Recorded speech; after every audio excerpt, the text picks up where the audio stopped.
Mike Norvell's got his work cut out for him. We all know that, but he and the Noles are getting down to work. Spring practice is almost concluded. The spring game coming up this Saturday in Tallahassee. We got the big game. James Coleman on the line, former Florida State fullback there in 2002 through 05, joins us on a regular basis on our Florida State show on Wednesday night. You got to join him in particular on Fifth Quarter College Football, Sports Den, and also 36 Degrees podcast that just launched here recently. So we'll get the banner up. You can get all those platforms for James and track him there. The reason we got James on today is had an opportunity to interview the head coach this week, Mike Norvell. So James, I just listened to it myself. A lot of good stuff there. Just wanted to get your take. We're going to leave the link to the conversation down below in the description section. So everybody head on over, grab the link, listen to the conversation James had with Coach Mike Norvell. But I want to get your take because we got to read between the lines to a certain extent, and you can do that better definitely than most. So right out of the gate, you asked him about identity, or maybe your co-host asked him about identity. And that's one of those buzzwords we throw around in the media, identity. And for me, on the field, there are teams with identity. Wisconsin's an easy one to tap. They got an identity in terms of playing football. I think it gets thrown around from a football standpoint, but also from a locker room standpoint, you want an identity. So what does that mean to you? And is this team in any way starting to show one? You know, who knows? I think one of the things that I've tried to pattern myself, and I like my our co-host on our Wednesday shows, a young man who's got a great following and no game day with Logan Robinson, is trying to put the facts out there and explain it from a way that's not public relations. Seminoles.com is FSU's public relations arm. They do a phenomenal job of making sure the university is painted in the best way that they need to, and it should be. That's what the university's job is to do. Us guys who are in the media and we run what they call independent fan sites, like me with Fifth Quarter, which is not just FSU, but numerous schools. Fifth Quarter FSU is one of our more popular ones. Our job is to just tell what's going on, and right, wrong, or indifferent. And I think we've painted and we've used words like identity, and we've pitted against who the people were. I tell people, and we're going to talk about this guy later, I have loyalty to only one coach, and that's Bobby Bowden. That's who I played for. That's who recruited me to Florida State. That is who is Florida State football. That is what our identity was. Outside of that, my loyalty lies to the program. So whether if it's Willie Taggart, I'm behind him, want him to win. I have my feelings about why he got fired a little early, but he didn't do anything to keep his job. I can tell you that. We can all agree to that. My loyalty is not to Mike Norvell. My loyalty is to the head coach, but that could be me in 10 years. That could be Deion Sanders next year. Who all knows? But my loyalty is to see FSU not go 3-6. So when the identity that Mike Norvell kind of hit on numerous times in the interview was, I want to bring it back to what FSU football was. So I can only identify that to what Bobby Bowden did and what Jimbo Fisher did for the most part for the middle parts of his career at Florida State. That's elite level athletes going out there and making statements, punish on defense, defenders punishing people on offense, big time plays. The way I grew up watching Florida State was the Peter Boulware, the Andre Wadsworth, those guys making our rival coaches, i.e. another legend, Steve Spurrier, cry so much that they had to institute a penalty for late hits because they hit to the echo of the whistle. I remember Peter Boulware told me if I'm 2 steps away from the quarterback and he threw it, I take offense to that. So I'm gonna hit him anyway. I did all that work. I might as well hit him. So or you see Marvin Jones, like when I was growing up, there was a picture of Marvin Jones hitting, I think the University of Miami quarterback and knocking him parallel. So those are the things that I grew up with and then in turn went to go play. And those aren't the things that my son is growing up seeing. My son doesn't remember going to Florida State games.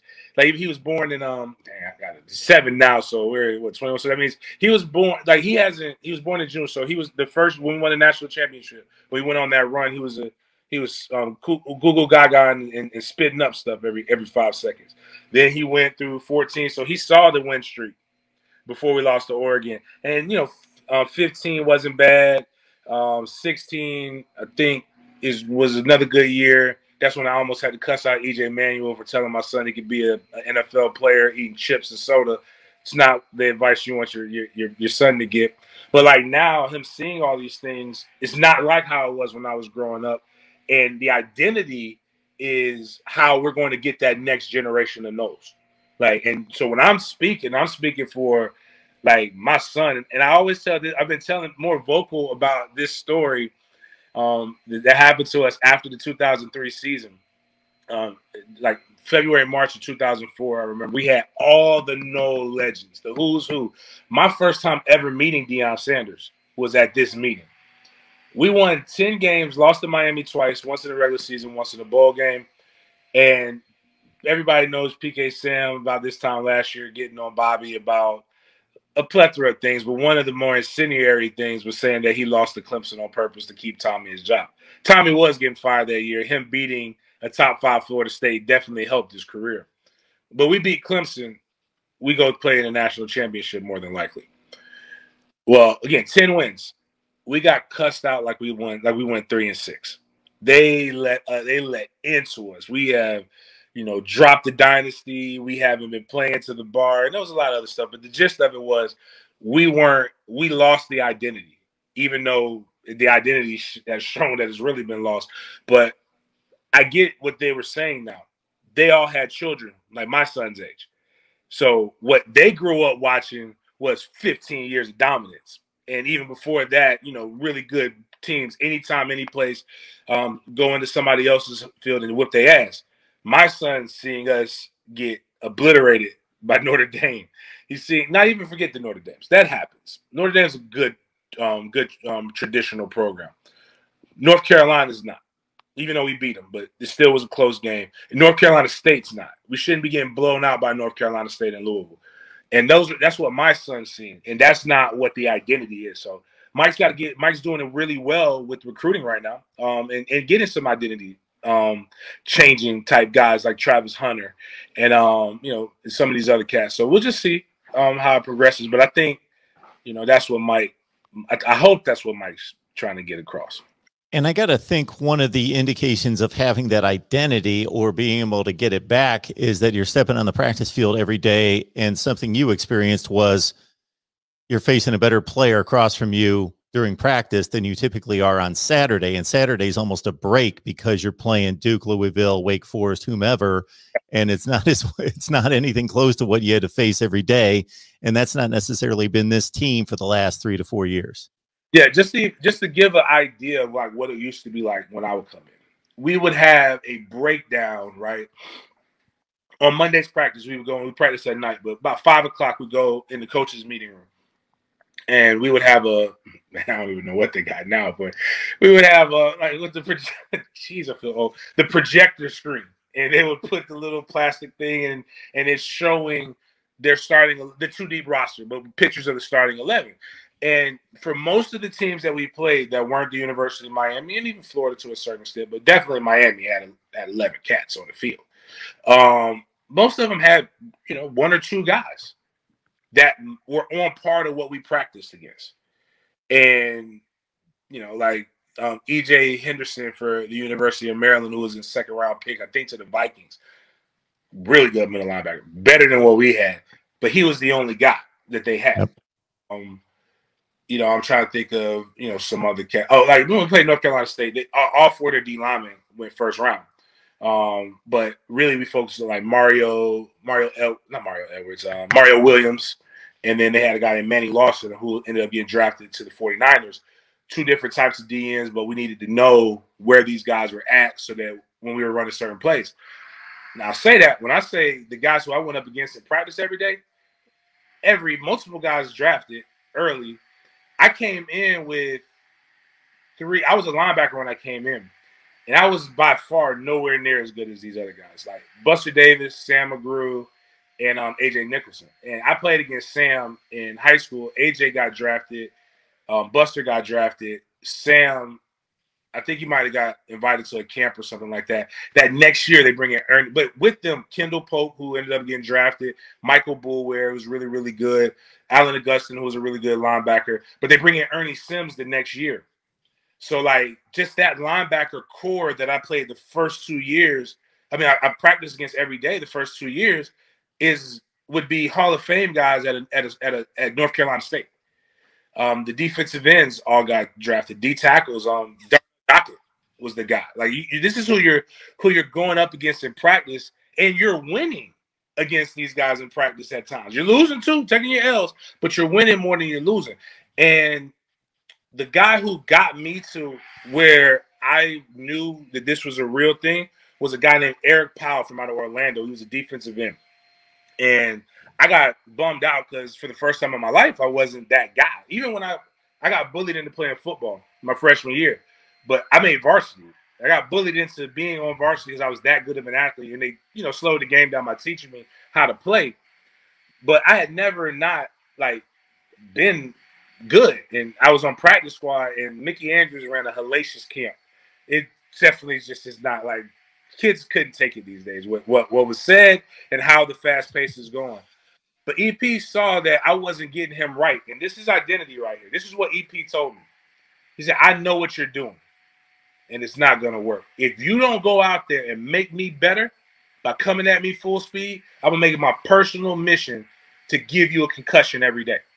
Now, prayerfully, I went out there and did what I needed to do, and then I ended up getting put in the 2 deep and playing. But we know the after effects of concussions now ain't very fun.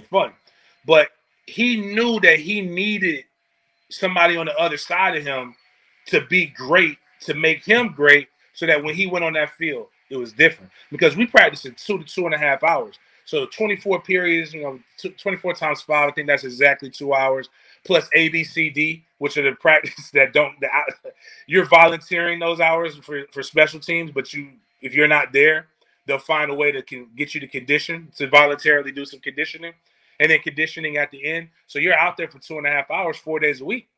So let's just say, what is that? That's 10 hours in the hot Florida sun. That means on Saturday when I play a 3-hour game, somebody got to pay for me doing them 10 hours in the hot Florida sun, and for nothing. And really, when you break it down to how much you play, you really only play about 10 minutes of real time. And in that 10 minutes of real time, if you get a highlight, that highlight's only 10 seconds. And if you get 2 highlights, you're drafted. So you're really doing all of this for 20 to 30 seconds. You're doing 10 hours of practice for 20 to 30 seconds on the field. Somebody got to pay. Somebody going to give me my 20 to 30 seconds. And you don't see that. We don't know what it looks like in practice because the media is not giving us a real thing. And I haven't been over there to see it because I don't really care what they tell me.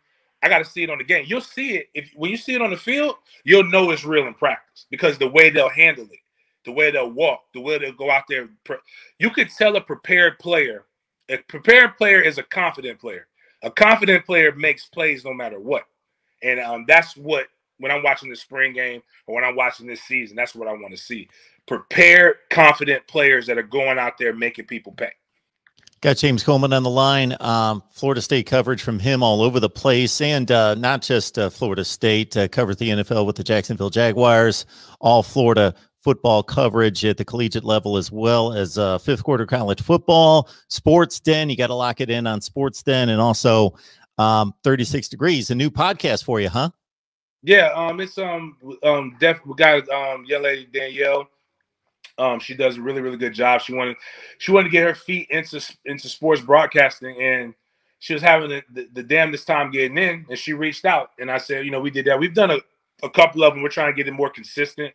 We've interviewed Coach Norvell a year ago on that platform. We've also done interviews with Coach Bowden and Coach Mickey Andrews, a lot of other former players, Marvin Shea, Tree Jones.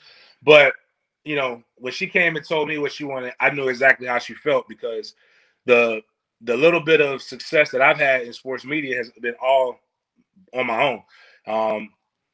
I was asked to do something, and then I asked what was the exchange of my services. And one of the major people at Florida, one of the main coverage people, I guess they didn't like that, and they never got back to me. And then I got forced to do it with 1010XL and with my radio station where the sports den is on. And then I liked the check I was getting. And so then we continue doing that, and that's where fifth quarter started, and we're doing really, really well across the nation, and we're ramping up. We got some very good relationships with recruiting with some of these 7-on-7 entities, so there should be some really good articles. We did some covering Miami's newest commitment, and a guy who's a Miami lean. That was a little bit different than what everybody else does. That's my goal. I just want to do things different and tell the athlete's story from an athlete's perspective. So, because so many times we see stories from people who haven't been in the locker room or don't understand they only understand the culture from covering it and being on the outside, but they don't understand what it's like to be recruited or what it's like to come from the inside. So we at fifth quarter, with me behind it, even if it's other people writing it, when I'm editing it or I'm reading over it, I coach them up on what needs to be asked, what needs to be said, and how it needs to be explained, because I think that's a missing piece right now. And at Sports Den, that's where you're going to find the interview James had with Coach Mike Norvell, and we'll leave the link. It's down in the description section below. All right, you can catch that on James' Twitter feed. You can catch it on SoundCloud, and we'll leave it again, the link down below. Mike said that he wants his team, when you asked about expectations, and he wasn't going to spit out 8-4, 6-6, anything like that. And I'm like, I'm good with that, because that was a trap question. If he would have put a number out, we would have edited that out. I wouldn't let that hit. Well, I just think that there's something reasonable to. There's a Florida State standard. The standard's to win every game. The standard's to win championships. But in the back of his mind, and the rest of us, to be reasonable, can this team do that? Probably not. He talked about being fast, smart, and tough. And the three things there is that even for the non-player like myself, who only play to a certain level, they can't relate to that speed and that level of play, you can still tell that most of the teams of the last 3 or 4 years weren't well prepared, didn't necessarily play to the echo of the whistle, only a couple guys on the field. Some of those things are things that a knowledgeable football fan, or obviously somebody that's played like you, want to see, in addition to the W's have to come. But I like what he had to say about that. Right. How we've broken it down here with my NFL coverage, with the Jaguars being the primary team, is we call it meaningful games. So the Jaguars, even in 2017 when we had that amazing run, they're not a very good football team. And you can't expect them to draft Trevor Lawrence and be in Super Bowl contention. But what you can do is ask for reasonable, measurable outcomes. Can we not have the season be over in the middle of October? Can we play meaningful games in November? Once you achieve that, can you play meaningful games in December? Once you achieve that, if you're doing that, that means you're not out of, when I say meaningful games, you're not out of the playoff hunt. So when we talk about the goal and the standard is championships. So that's the standard. The standard is a standard. That's not moving anywhere. But what we can do is adjust our expectations with an idea that it's going to meet the standard. Real world example. If you have a loan of any kind, of any means, whether it be a car loan or a mortgage, you lose your job or something happens and you can't make a payment. You can either get a payment holiday where they basically take that and they put it on the back, or they may be able to say, hey, what can you pay? And we'll allow you to pay this and we'll put the remaining balance on the end. They're not going to change what that loan payment is, though. That loan payment is the standard. They can adjust their expectations to give you time to where you can reach the standard again consistently. So what does the standard for Florida State mean? And how can you see this as a success? When you look at that schedule, there are four teams off the top of my head, maybe 5, that you're probably on the wrong side of them right now.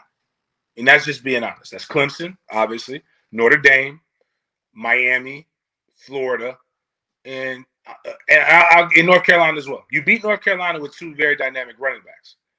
A lot of drops, but it doesn't matter. You beat North Carolina. You confused Sam Howell for long enough to where you were able to etch out a victory. So I got to give you that. So let's take those 5 games off. Let's not even use those as barometers or wins or losses, losses as a barometer. Those 7 remaining games are games that a Florida State team should win. You should not get blown out by Louisville. You cannot get blown out by North Carolina State. You should not I shouldn't. Wake Forest was a jersey game for me. That means I played a half. I took my shoulder pads off and I wore my jersey the rest of the game. Like we should be able to look at the identity of Florida State. Identity is a team that goes into the season and looks at their schedule and knows, all right, those are games where we just pad. We pad stats, put money in the bank.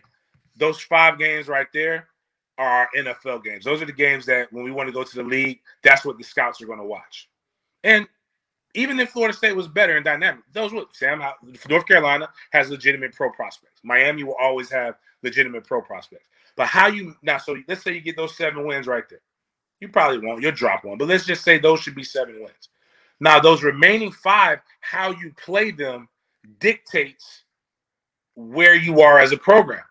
If you go out there and you get beat 63-0 by Clemson, man, we are still far, far away from getting close to the ACC championship.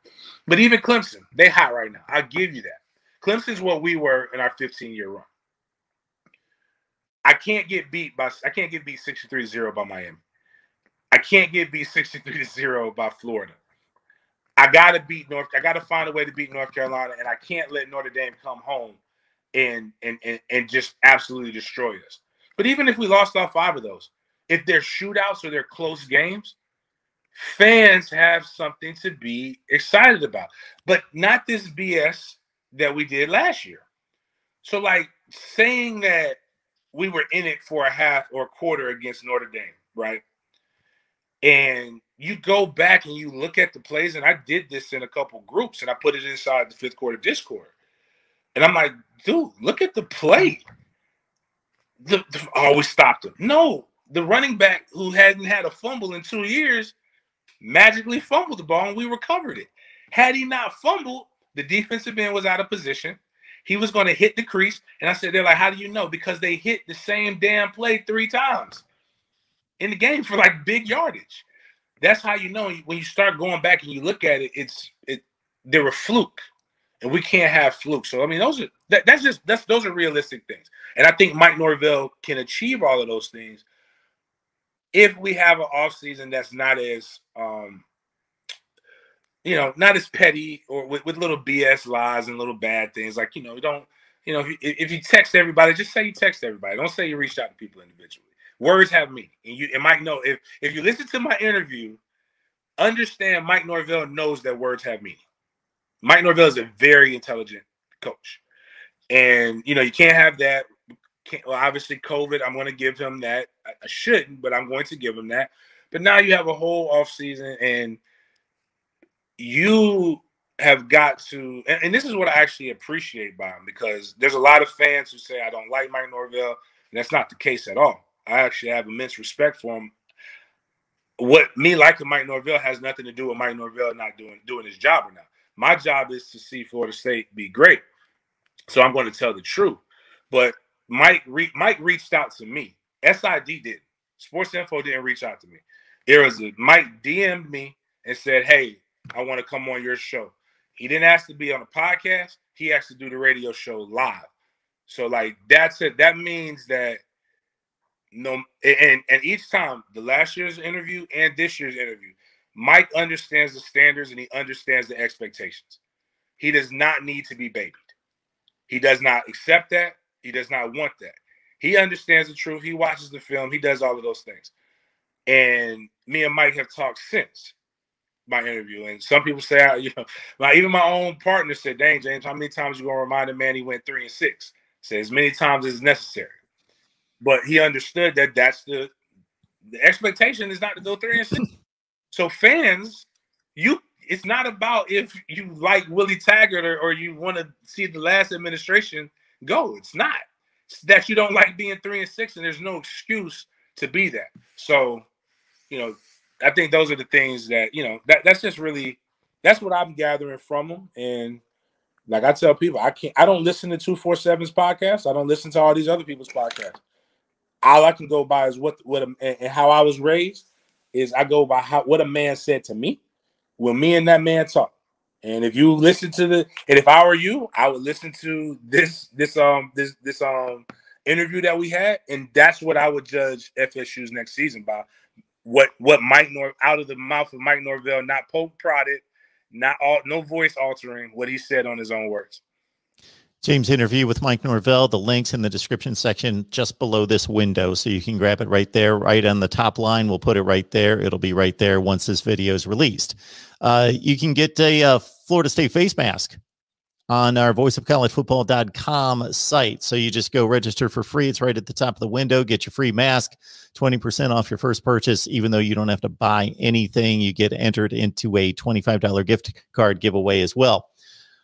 James, right out of the gate, you referenced Bobby Bowden and your loyalty to him. You're covering Florida State coaches since then. You want the program to succeed. Therefore, you want the coaches to succeed. But in terms of loyalty, support, to that degree, it's Bobby Bowden. And I think one of the great testaments to a coach's effectiveness, ability, staying power in a young man's life is exactly what you just framed up at the beginning of the conversation. Regardless of what we think, regardless of the record, regardless of the criticisms of should have won that game, should have won that game, when players are saying 20, 25 years later, that guy did it the right way, he made a mark on my life, he taught me a lot, that means a ton.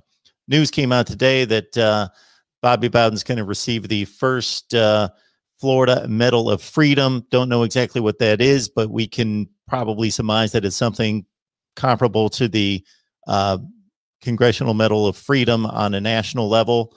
And so what do people need to know about Bobby Bowden, the man?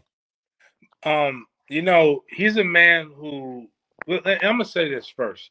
Obviously, for people who don't know, maybe think I'm Amish. I'm an African-American male. With dread, didn't have them when I played. Came from a rough upbringing.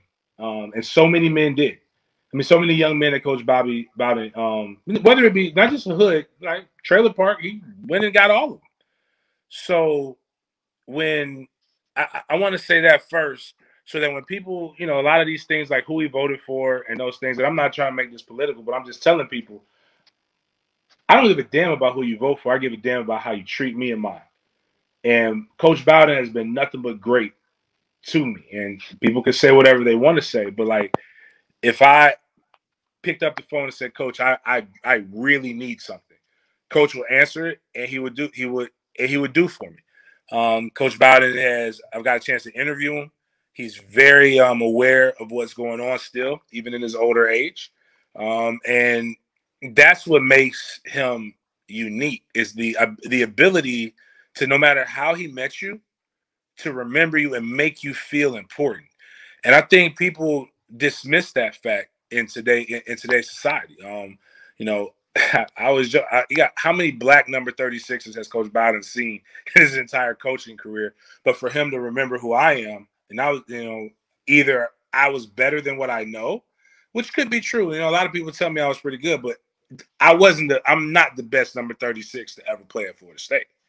But Coach Bowden remembers that in the conversations. He remembers things that he shouldn't remember. My sister was going into ninth grade when I went to Florida State. He knew when I saw him for his last game here, they practiced in Jacksonville. He asked me how my sister was doing in track and field.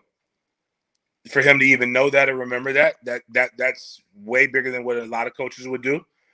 You know, he even recognized, like, wait a minute, you're not from here. Why are you here? Oh, you work here. Okay. He's like, okay. And he was like, hey, it's been 4 years. He's like, I got to use a fullback like you right now. He's like, you got one more year eligibility, right?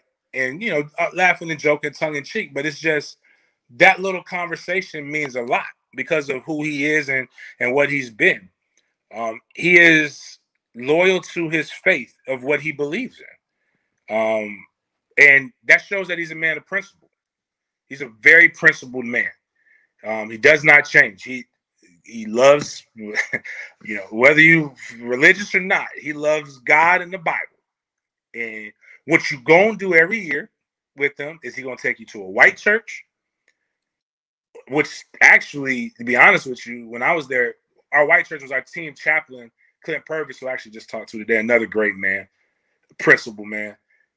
Clint just preached for us after practice one day, and that's where we're at. But we actually literally wear a suit, go sit in the black church with no air conditioning and hear somebody preach before we did fan day. But like Coach Bowden was front row, clapping, swaying off beat, loving every second of it. It wasn't just a thing, and it wasn't one of those things like you see politicians do, like where they just this was something that Coach Bowden truly looked forward to.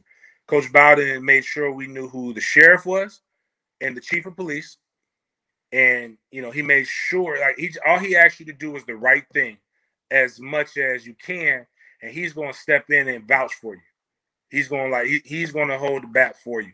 And that's just kind of what he was. And again, I appreciate it. He could have, a lot of us would not be in the positions that we're in right now had it not been for that man, risking his family, his time with his family. And now it's easy. Like, coaches get paid $5 million a year. If the coaching money was what it is now, Bobby would be being paid what Saban is getting paid. Because he was $2.5 million when I played, and that was unheard of at the time. And again, to let you know how principled he was, the reason why he struggles now, and it's not really even struggling, is he's a handshake deal type guy. He wasn't a paper guy. That coach, he had a coaching, like, basically coach for life contract, but it was a handshake deal. So when Bobby was fired, Bobby didn't get these buyouts that you hear about now. Bobby coached based upon the honor and the word, and that ended up biting him in the butt. But you've never heard him speak ill on the university. You've never heard him speak ill about anybody else. He just takes what he takes, and those are life lessons in of themselves. So that's why that man means a ton to me. And that's why my loyalty will lie as far as a coach. He could do no wrong in my eyes. I might not agree. I can always disagree with him. I don't agree with some of his stances, but I respect the hell out of him.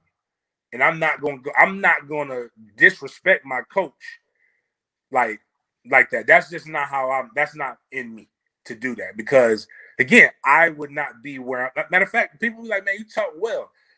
It's 17-year-old James Coleman going on FSU's campus does not speak the same way that he speaks right now, does not interview the same way he interviews right now. That's because Coach Bowden forced us to do media training. That doesn't mean all of us did it well, but that just means we had the opportunity to learn.